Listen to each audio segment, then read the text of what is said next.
The sound of high heels echoed in the underground parking lot. Bright white lights. Shiny cars. Cold, hard concrete. Grace, a rich lady in a designer dress, walked toward her black SUV. Her diamond bracelet sparkled as she snapped her fingers. Grace, Mr. Harris. Bring the car here. And don't stand so close. You smell horrible. An old driver with gray hair and tired eyes quickly stepped out from the driver's seat. He wore a clean but faded uniform. His hands shook as he held the keys. Mr. Harris, softly, sorry ma'am. Grace suddenly covered her nose with her hand. Grace loud, oh my God. What is this smell? Do you live in a garbage dump? This is a luxury car, not some poor people's bus. Two young valet boys stopped and looked. A security guard turned his head. Even a small child pointed and whispered. Mr. Harris's face turned red. His eyes filled with tears, but he stayed quiet. Grace stepped back like he was poison. Grace, stand away from the car. I don't want your smell on my seats. Her voice echoed in the parking lot. Then, in front of everyone, she shouted. Grace, you know what? You're fired. Right now. Take your smelly clothes and get out. The old driver's fingers shook around the keys. For a few seconds, there was silence. No one noticed the small CCTV camera in the corner. Its red light blinked, recording everything. The viewers could already feel it. Karma was watching. Voiceover. This story starts in a parking lot, where a rich woman thought money could buy respect, and an old driver lost his job because of his smell. Earlier that morning, the sun was bright. Grace's big house looked like a palace. Tall white walls. Fancy fountain. Expensive cars. Mr. Harris arrived on his old bicycle. He parked it near the back gate. He wiped sweat from his forehead and fixed his uniform. He held a small paper bag close to his chest. Inside it, cheap medicine and a sandwich wrapped in newspaper. Voiceover. Mr. Harris had not slept the whole night. His wife had a high fever.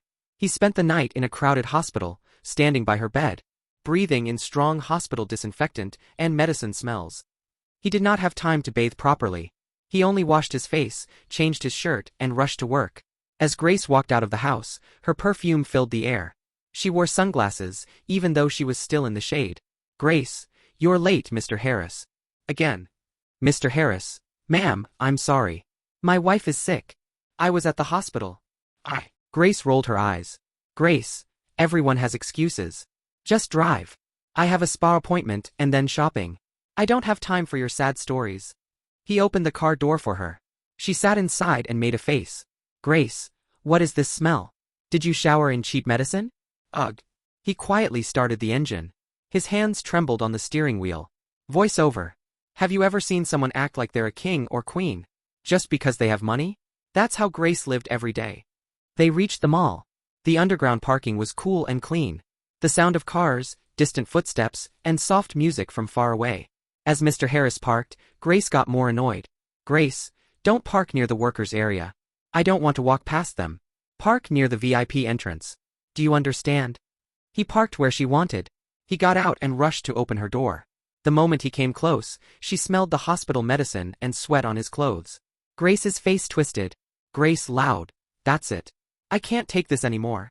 She stepped back, shouting so everyone could hear. Grace, you smell like a dirty hospital bed. How can I sit in the same car with you? A valet boy tried not to laugh. The security guard looked away embarrassed.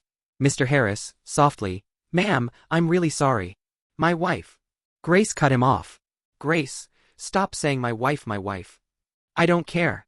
People like you always bring problems. I pay you to drive, not to bring your cheap smell into my car. He stared at the ground. A tear rolled down his cheek and fell on his old shoes. Grace loud. You're fired. Right here. Right now. Give me the keys. Her voice hit him like a slap. His lips shook. Mr. Harris with a weak voice, ma'am please. I really need this job. My wife's medicine, my granddaughter's school fee, please don't do this. Grace laughed coldly. Grace, then you should have thought about that before coming to work smelling like this. I can't breathe around you. She snatched the keys from his hand. The metal cut his finger. A small line of blood appeared. The valet boys stared. The security guard took a step forward, then stopped. He was afraid to speak. Grace turned to them. Grace, someone else will drive my car today. Not him. And make sure he leaves this parking lot. I don't want to see him near my car again. She walked away like a queen. Mr. Harris stood alone in the bright white light of the parking area. His world felt dark. Voiceover. If you were in his place, what would you do? Cry? Fight? Or just stay quiet, because you are poor? He slowly picked up his small paper bag from the back seat. The manager had asked him not to use the car to store his things. Now he had nothing left inside. He walked to a quiet corner near an old pillar and sat down on a cement block. His shoulders shook as he cried silently. Voice over. Grace thought the scene was over. She thought she had one. But life was just getting ready for the next scene. But Grace had no idea. In the same parking lot before she left, she would be the one begging. Mr. Harris wiped his tears with the back of his hand. He took out the medicine strip from the paper bag. He looked at it. Mr. Harris, whispering to himself, how will I buy the next one? We see a short flashback in his mind. Tiny rented room. His wife lying on a thin mattress. A fan making a slow, tired sound. Wife, weak voice, you should sleep a little, Harris. You have work in the morning. Mr. Harris, holding her hand.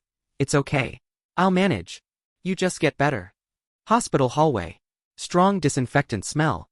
Old plastic chairs. He stands all night. Nurses walk past. Doctors talk in low voices. That smell is now on his clothes. Back to the parking lot. Voice over. The smell Grace hated so much was the smell of hospital, medicine, and worry. The smell of a husband who didn't leave his sick wife alone. He pressed his worn-out wallet. There were only a few notes inside. He thought of his granddaughter, Mia, waiting for him with a smile. Mia's voice echoed in his memory. Mia happy. Nana, when I grow up I'll buy you a big car. Then you won't have to drive for anyone. He smiled sadly through his tears. Meanwhile, Grace walked into the mall, flipping her hair. Her heels clicked on the shiny floor. She met her friend Sophie near a luxury store. Sophie, Grace. You're glowing today. New perfume? Grace laughed. Grace proud, of course. It's the latest one. Very expensive. I had to fire my driver though. He smelled so bad, he was ruining my mood. Sophie, surprised. You fired him? Just like that. Grace shrugged. Grace cold. People like him are replaceable. I'll tell Daniel to hire a new driver. Younger. Better looking. And with less smell. She laughed. For a second, Sophie looked uncomfortable. Then she joined the laugh, just to fit in. Voice over. Sometimes people laugh. Not because it's funny. But because they are afraid to stand against the rich. Back in the parking lot, the security guard Sam walked slowly toward Mr. Harris. Sam gently, Uncle, are you okay? Mr. Harris quickly wiped his eyes. Mr. Harris, forcing a smile, I'm fine, Beta. Don't worry. I've seen much worse. Sam sat beside him. Sam, she shouldn't have spoken to you like that. We all heard. It was wrong. Mr. Harris sighed. Mr. Harris, it's okay. She is rich. I am just a driver. Sam shook his head. Sam, no, Uncle. You're a human first. Mr. Harris smiled weakly. Mr. Harris, thank you, son. I'll leave soon. Just let me sit here a bit. Sam nodded and went back to his post, but he kept looking at the old man with concern. A little later, Grace finished shopping. Her arms were full of shopping bags. She called Sophie one last time. Grace on phone. Yes, I'll show you the dress at the party tonight. No, I still don't have a driver. I fired him. I'll just drive myself home. It's not a big deal. She reached the parking lot, pressed the car remote, and the SUV beeped. She didn't notice the small slope in front of her car. She didn't notice the oil leak from a car parked nearby. She threw her bags inside, sat in the driver's seat, and started the engine. Then her phone rang again. She stepped out of the car, leaving the door open and the engine on, to take better signal. As she talked on the phone, the car slowly began to move forward. Very slowly. Very silently. The front tire touched the oil patch. The car rolled faster toward the down ramp. Grace had her back to the car. Sam, the security guard, saw it first. Sam, shouting, Ma'am. Your car. Move. Grace turned. Her eyes widened. The SUV was rolling straight toward her. Her legs froze. Grace, panicking. Oh my God. Somebody stop it. Sam ran, but he was too far. And then, from the side, a familiar figure jumped into the scene. The old driver. Mr. Harris dropped his paper bag. The medicine strip flew out. He ran as fast as his old legs could move.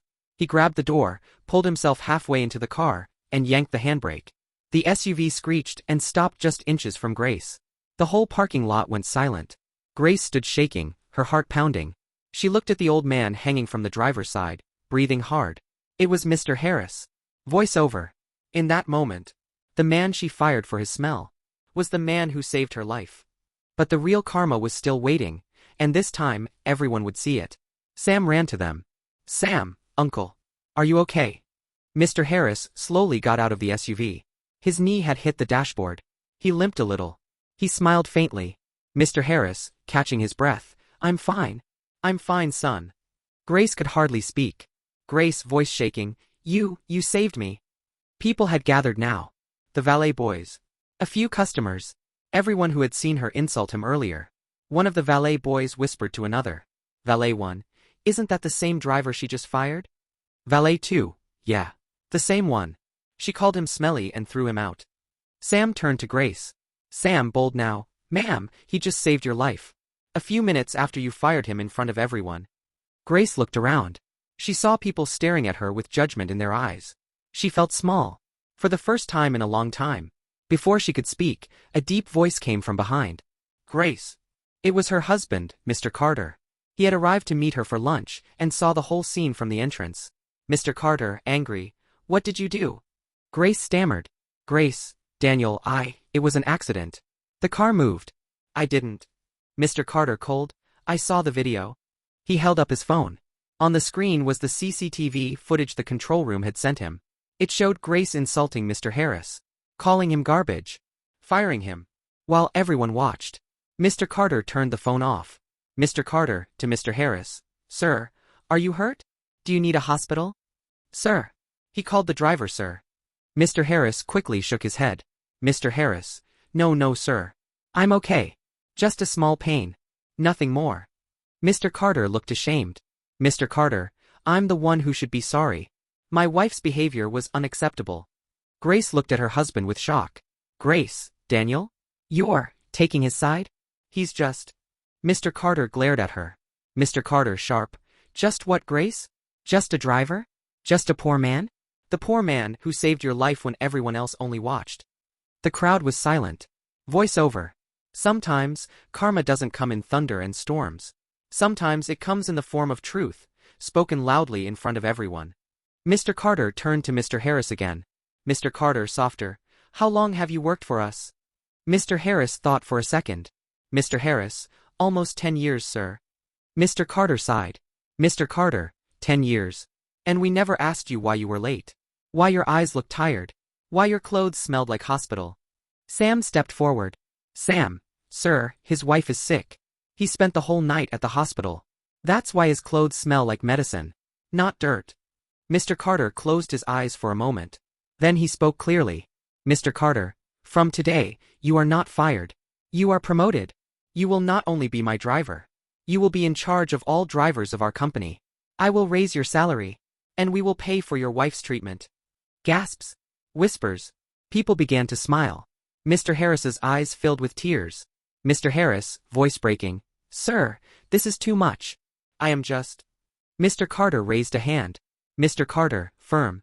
You are loyal. You are brave. And you saved my wife's life. That is not just anything.